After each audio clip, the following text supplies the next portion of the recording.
જો આ ચણાનું ફાર્મ છે ભાઈ. આટલામાં ચણા વાવ્યા છે અને ફૂલ પાક તૈયાર થઈ ગયો છે ચણાનો. ઓલી બાજુ ડુંગળી છે, આ બાજુ એ ડુંગળી છે. કમ્પ્લીટ બધું 100 વીઘાનું પિયત છે અહીંયા.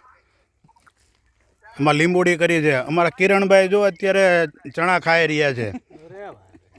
અને અહીંયા ઓળો પાડ્યો છે અમારા ધર્મેશભાઈ. આ અમારે ફેસબુકમાં બહુ મોટા વિડીયો સારા બનાવે છે. આ કાનજીભાઈ સામું જુઓ તમે, ખાલી ચણા ખાવામાં ધ્યાન ન રાખો. એને વિડીયો કોલ ચાલુ. મજૂરી નથી કરવી હો ભાઈ, મજૂરીમાં દેવાઈ જ આવી છે. એટલે આ ચણા બરાબર છે. હા, મજૂરીવાળાને બિલ ચૂકવવાનું બાકી છે હજુ. આ કલ્પેશભાઈ સુરતથી આવ્યા છે ખેતી કરવા માટે, અને એમણે ડુંગળીનું બિયારણ કર્યું છે. સફેદ ડુંગળી આવે ને, મોટી સફેદ ડુંગળી, એક્સપોર્ટ ક્વોલિટી એનું. અને આ ચણાનો ઓળો પાડ્યો છે. અને હમણાં આ છે ને આપણે યુટ્યુબમાં આ વિડીયો ચડાવવાનો છે.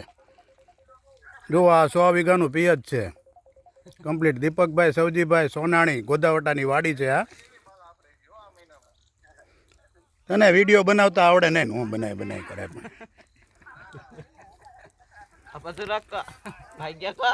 ભાગ્યા જો ને ભાઈ. એટલે આ બાજુ તારી તો મહેનત છે. આમ જો તો ખરો. શું નામ તારું?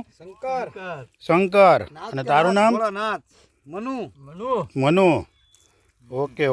શંકર ને મહાદેવ બે અહીંયા જ છે. જો આ ચણાનો ઓળો પાડ્યો ફર્સ્ટ ક્લાસ. વીણીને ખાય જ બધા.